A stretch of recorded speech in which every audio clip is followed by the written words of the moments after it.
high volume, preferably in a residential area.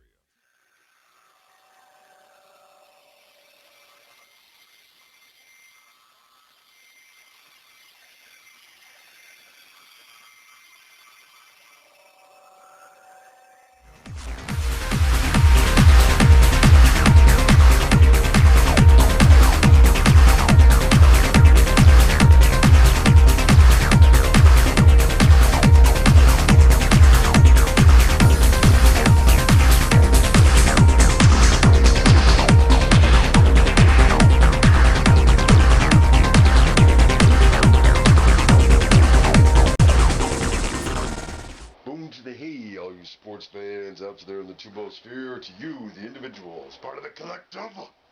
Welcome to the OMSR. This is voiceover version, Gen 5.0, with your brief but concise host, Will, the alternative ESPN Sports Thrill. Alright, just a brief prologue and synopsis, as it were, to the great Frank Beamer. Had to be done. A lot of good stuff here. Kind of lengthy, sum total, but all the accolades at the beginning. Mark May, talking class and dignity, absolutely. That's what the OMSR espouses. Just kind of not the same without Dr. Lou and Mr. Lou Holtz. Coach Brown from Texas sort of took the coach's vacancy there. Just not the same without Lou Holtz. Alright. And then the superheated, fast-paced action from one of the great bowls of a good bowl history, the Independents. I guess it's been in Shreveport for quite some time. And the beginning to end bookend, A to Z, as it were, bowl history to Vautech. Very cool stuff. And how it ended, it was close, nail-biter. Definitely a good nightcap to a fast-paced day of bowls. There's something about the bowls after Christmas. They rock it. Alright, that's what's coming up. Thanks for watching. No silly DUIs while you're out there. As the bowls get better, the number of cocktails seem to get larger. Follow what I'm saying? Roll it. Frank Beamer, coaching college football for a long time in Blacksburg.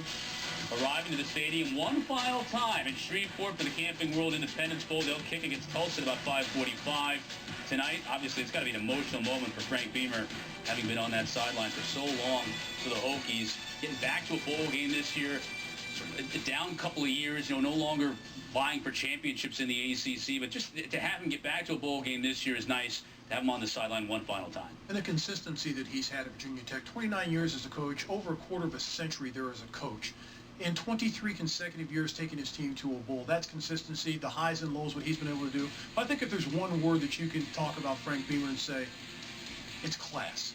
He's been nothing but class since he's been at Virginia Tech from top to bottom. And I go back to the 2007 shootings there. He was able to heal the community of Blacksburg and Virginia Tech community. I think that's much more important than just being a football coach. And what he does, and he amplifies what's there at the Virginia Tech community and the relationship that they have with the football team, the students, the people in Blacksburg. I think when you think of Blacksburg, Virginia, and you think of Virginia Tech, there's only one man you think of, and that is Frank Beamer. Congratulations, Coach. Yeah, building that football program, but as you said, also being just a part of the community there at Blacksburg for all those years. Definitely a class act. It'll be an emotional game tonight for sure on ESPN. 5:45.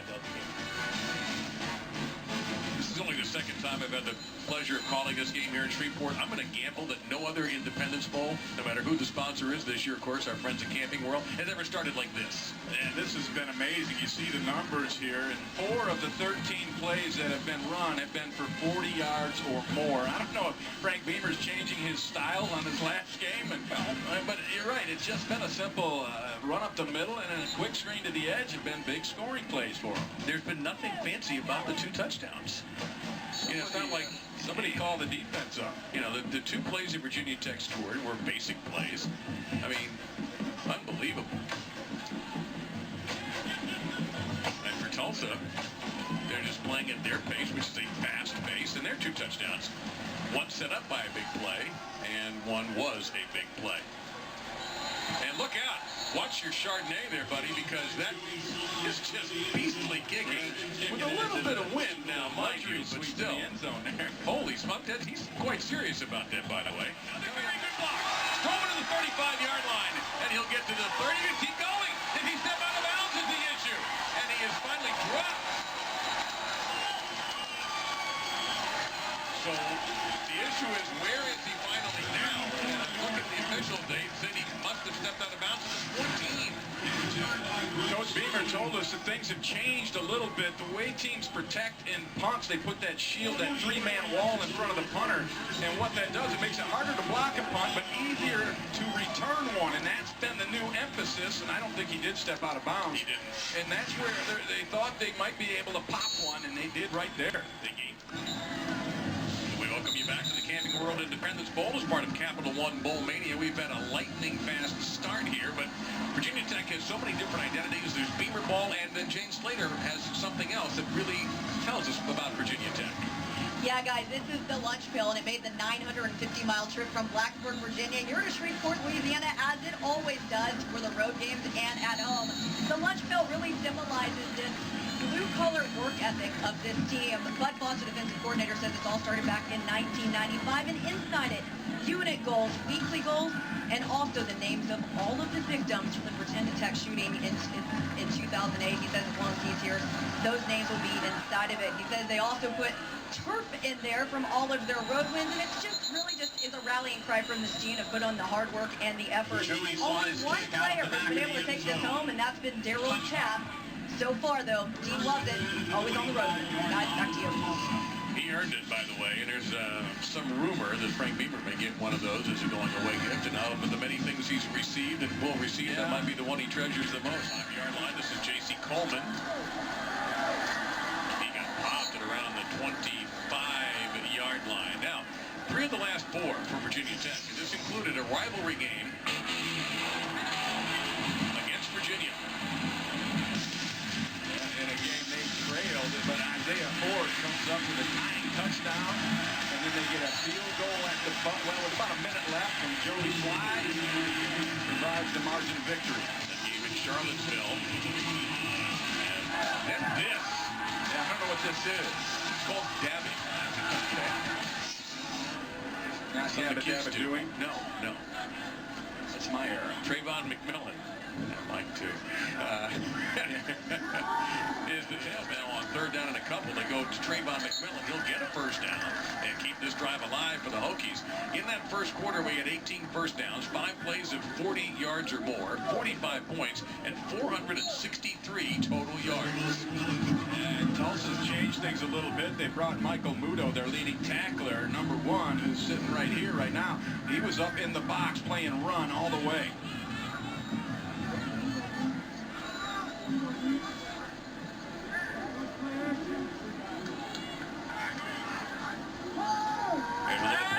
Fake. Brewer has the time. Long throw, incomplete. Intended receiver there was Hodges. It'll be 2nd and 10. Complete. And the timing was not there on that route. How about that first quarter, Dan? Some numbers. Be a math whiz to make sense of all this. 19 first downs. Look at the big plays from each side. Total yards. We're up over 450. Oh, 467 by that. Well, I had 463 unofficially. Bottom line is it's atypical and a record for the Camping World Independence Bowl. This bowl game's been around a long time. Exactly what you need to know about Frank Beamer. Well, I can't imagine the amount of emotions he's had since he's made the announcement when he felt like it was time to move on for a variety of reasons. And, you know, I gotta say this. He still sent 3 guys home this week. He could have just said, to heck with the team violations. It's my last game. He sent a starting linebacker home and 2 receivers for various violations, whether it was missing practices or whatever it was. And, you know, right to the end, he was doing it the way that he always had done it. Well, he still cares about him, and that's the best thing for him. And, you know, that's the tough love. He kept reiterating and saying he's just been reflecting on how fortunate he feels. Well, I got to tell you, Virginia Tech should feel equally, if not more, fortunate. Oh, I think that time it'll be 2nd down and 7. So I mentioned Justin Fuente will take over, but he won't take over until January 4th. You see what he did in Memphis. He brought up a program just a few years ago, but really more of it. Comes from TCU, Illinois State, quarterback coach before that for the Redbirds, 01 to 06. Played at Murray State for the Racers, and before that he was down at OU. But I love what he's done coming in and taking over the program and making sure that Frank Beamer gets the spotlight that he deserves here at the end. And that's why he's not here today. Classy move by Justin Fuente. Forrest blocks and not that well. Class against class. Check in for more. As always said here on the OMSR. Must conduct yourself with class and dignity at all times. You know what? I'm going to watch this game from the couch. I want the emphasis to really just be on Coach Frank Beamer. He will take over this team on January 4th, but ahead of it, he's had the opportunity to talk with some of the players. I asked him. So we mentioned the bowl streak for Virginia Tech and bowl appearances begin here in Shreveport. 1993, Virginia Tech was ranked 22nd. They're taking on Indiana.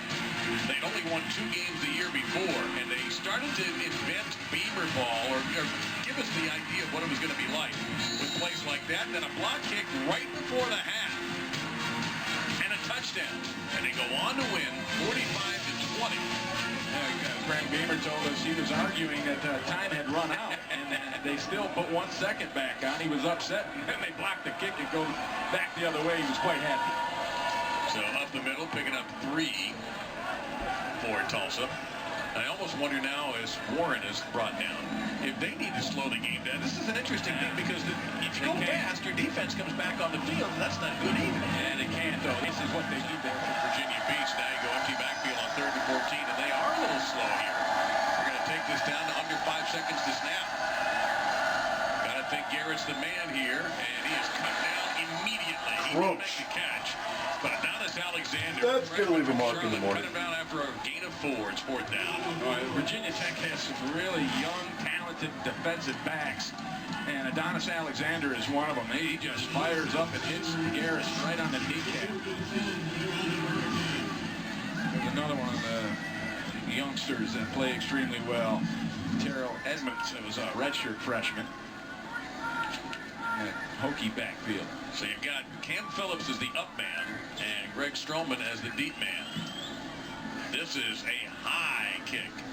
Stroman seems disinterested in fair catches, and he's got some blockers. 50, 45. One man to beat. They're not going to catch him. Beamer ball.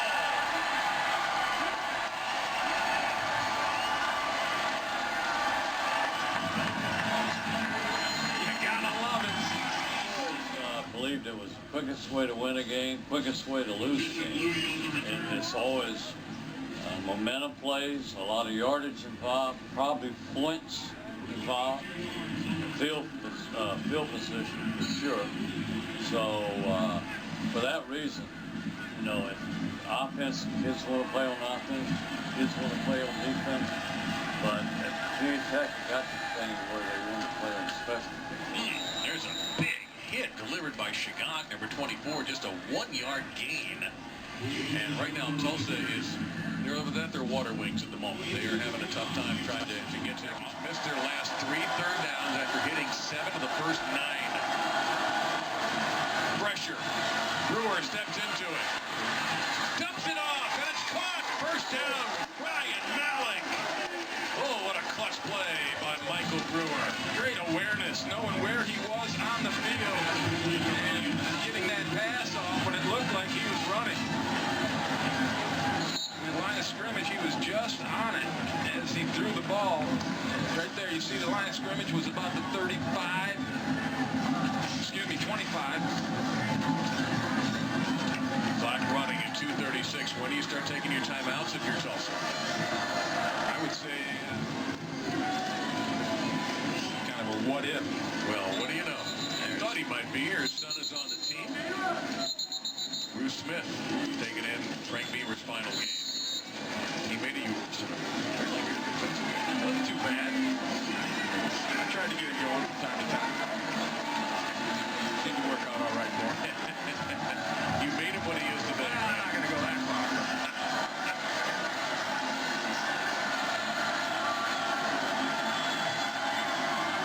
Rodgers cuts back. the 33-yard line. It's another timeout call. It's about a 5-yard gain. So Virginia Tech has got to get to the point. More like slashes. Yeah, it's Virginia Tech is well above what's been a difficult down for them this year. But not here in the fourth quarter. No, they slipped. Well, they had one big conversion, though, on that scramble throw by Brewer. One more here put them in almost a tenable position. But there's help right here for Muto. Where is he going to go? Into the box, or is he going to go? He's going into box. Brewer's going slant. Missed it. Threw behind Hodges. It's fourth down. 2:08 remaining.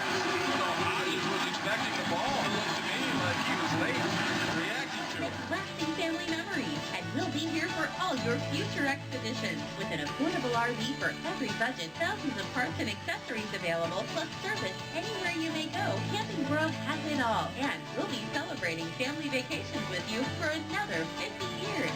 Visit campingworld.com. Across the lunch pail. He got a little help on the outside from Daddy Nichols. Yeah, it was Matty. 4 sacks for this Hokies defense. And that's good coverage down the field. He showed color on color. And Frank Beamer is watching this one intently. Third down, 16, 126 remaining for the Hurricane. And it's not the clock. Virginia Tech has only 1 left.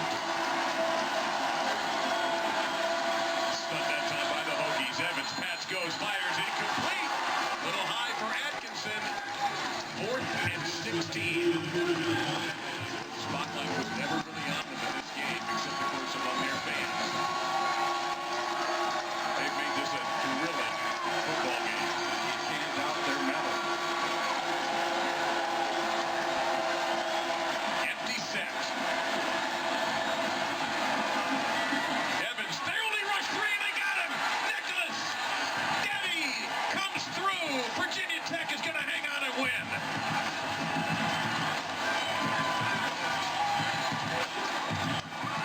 Daddy Nicholas, just an inside move. He just gloved away the right tackle, Willie Wright. Glove, swim, stumble, finish, and that's a great sack.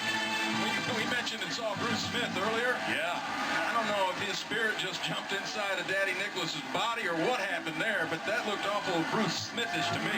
Evans never really saw him either. He was looking down that left sideline all the way, probably for Atkinson, and it's going to be victory formation time, one final time for Frank Beamer. And if you're Daddy Nicholas, and 10, 20, 25 years from now, you can tell your family, hey, well, my sack wrapped it up for Frank Beamer in his final game. We were having a tough time with Tulsa, and I got to the quarterback. It was unbelievable at first half because the pace of the scoring was exhausting. And then the comeback by Tulsa to get this to where it got to a final down was incredible. And it's cold, but it's good. Congratulations, Coach Beamer. Getting way in the storied career. Win number 280. And what a way to bookend your bowl career. You bookend it with a win in Shreveport. On both sides, 1993, victory over Indiana, and now a dramatic win over Tulsa. And he got that winning seed he wanted so bad. That's what this game is all about for the Hokies. And you see Jane is standing there right now with Frank Beamer. Coach, how would you describe this final win, this final game? Well, it was different. We scored a lot of points, and usually when that happens, we got the game pretty well tied up, but that wasn't the case tonight. Give credit to them. That quarterback, he was accurate, and their receivers made some great catches. They're tough. Throwing the football, they're very, very tough. Emotion when you saw that final sack, knowing that you had this one in the bag. Yeah, well, I just relief, and that's the way we've been playing them for the most part, down to the wire close, but I'm proud of the way our guys hang in there and they keep battling. They always play hard. We don't always play well, but we play hard, and it's a great team win here tonight. We score on offense. The kicking game was really good. Our kickers, and then the defense, when we needed it, they came through. Congratulations, Coach, Thank you. on a great career for that Thank matter. you. I appreciate it. Back to you. Thank you, Jay. We're going to miss him. college football. We can tell you from our perspective as announcers and for all the other announce crews that had the pleasure either travel to Blacksburg or talk to Coach Beamer on the road, we're really going to miss that man for what he represents for the college game. And all the best to Justin Fuente moving forward with this Virginia Tech program, and the ACC would love to see this team get back to where they were. Yeah, you know, you talked about telling your kids about something, Dave. I'm going to tell them I was here and called the game, last one of Frank Beamer's storied career. And what an outstanding ball game it was. What a way to go out. Congratulations to him and his family and all the things that he's done for Virginia Tech.